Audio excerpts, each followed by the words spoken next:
भाजपा के राष्ट्रीय सचिव ओम प्रकाश धनखड़ ने कांग्रेस को निशाने पर लेकर कांग्रेसियों को बेशर्म तक कह डाला।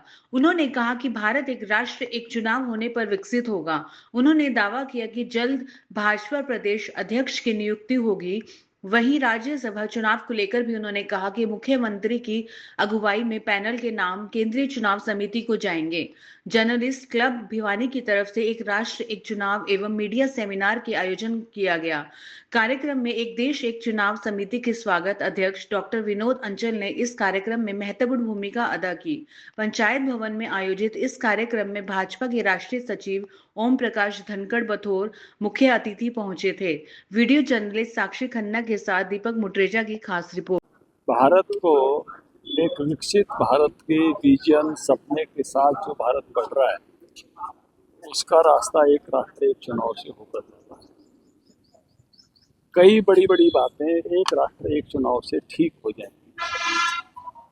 जो रामनाथ कोविंद जी की कमेटी बनी थी, उस कमेटी ने एक आकलन दिया था, अगर एक राष्ट्र एक चुनाव लागू हो जाता है तो देश की GDP 1.5% बढ़ जाएगी। और 1.5% बढ़ने का मतलब है 5.67 लाख करोड़। अभी जो हमारा बजट है उसके 10% से ज़्यादा। ये बड़ी ताकत बनेगा ये विषय, अगर ये लाभ इसका मिलता है। फिर चुनावों पर उन्होंने एक आकलन दिया कि खर्च होता है 4 लाख से 7 लाख करोड़, क्योंकि आपको पता है सारा पैसा रिकॉर्ड में तो आता नहीं है चुनाव का। बहुत तरह के खर्चे चुनाव में जिस तरह के होते हैं, तो उनका एक अनुमान है उस कमेटी का कितना खर्च होता है, और इसके 1/3 पैसे की बचत हो सकती है अगर दोनों चुनाव एक साथ हो जाएं, लोकसभा और विधानसभा। पहले पुराने लोगों ने एक साथ चुनाव देखे हैं, 67 तक एक साथ चुनाव हो सकते थे, होते थे। तो उसके कारण से 30% अगर बचत होती है, तो मैं छोटा आंकड़ा ले लूँ 4.5 लाख करोड़ का, तो 1.5 लाख करोड़ की बचत होगी। देश के 15 राज्य ऐसे हैं जिनका बजट 1.5 लाख करोड़ से कम है। हरियाणा में राज्यसभा की 2 सीटें जो है वो खाली है, वो पता है जनता की हाल मानते हैं अपने आप।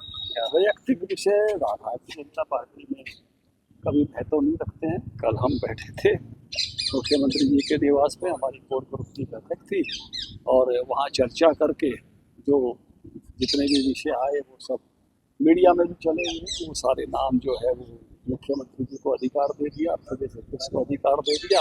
वो उसमें से छटनी करके अपना पैनल जो है केंद्रीय चुनाव समिति को भेजेंगे। केंद्रीय चुनाव समिति जिसका नाम देगी उसको चुन देंगे। पहली बार ऐसा लग रहा है कि जो नाम लेते थे एक बार में चुनाव हो जाता था, आप प्रदेश अध्यक्ष 1.5 साल से ये बनेगा वो बनेगा, जिक्र होता बन नहीं पा रहा है।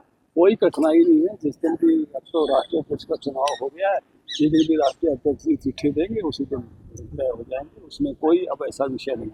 जब हमारे चुनाव राष्ट्रीय अध्यक्ष का नहीं हुआ होता तब चुनाव होता है, जब राष्ट्रीय अध्यक्ष का चुनाव हो चुका होता है। सब प्रदेशों के हो गए, दिल्ली और हरियाणा में जो है पुराने ही प्रदेश अध्यक्ष चले हुए हैं। अब ये उन्होंने नितिन नवीन जी ने तय करना है कि वो पारी किस रूप में किसको देनी, जिस दिन वो देंगे उस दिन शुरू हो। सर, अमेरिका से ट्रेड डील हो गया तो विपक्ष वो कह रहा है कि अब फाइल के दबाव में देश के किसानों को बेचा जा रहा है, जातों को बेचा जा रहा है। कांग्रेस के बारे में एक तुलसीदास जी ने रामायण में कहा है, जाको में दारुण तो प्रेम ताकि मती पहले हर ले। उनको तो बिल्कुल बेशरम होकर ये शब्द इस्तेमाल कर रहे हैं। जो AI समिट पूरी दुनिया के सामने कितने राष्ट्राध्यक्ष कितने डेलीगेट्स आए हुए थे, वहाँ अपने कुर्ते उतार रहे हैं। और इससे भी शर्म की बात है, गांधी जी की धोती से अपनी तुलना कर रहे हैं, जो एक कपड़ा पहनकर इस देश में चलते थे। मुझे लगता है कि कांग्रेस तो बौद्धिक दिवालियापन के कगार पे पहुंच गई। आज 1 नेशन 1 इलेक्शन के सेमिनार हुआ, इसके ऊपर एक राष्ट्र एक चुनाव, यह एक महत्वपूर्ण विषय के ऊपर सब में चर्चा हुई। इससे लोगों को नई दिशा और नई दृष्टि मिली है। यह एक महत्वपूर्ण विषय, इसके अंदर लोगों का खर्चा बचेगा, और एक साथ जब हमारे पंचायत से लेकर और MP तक के चुनाव होंगे तो देश का बहुत भला होगा।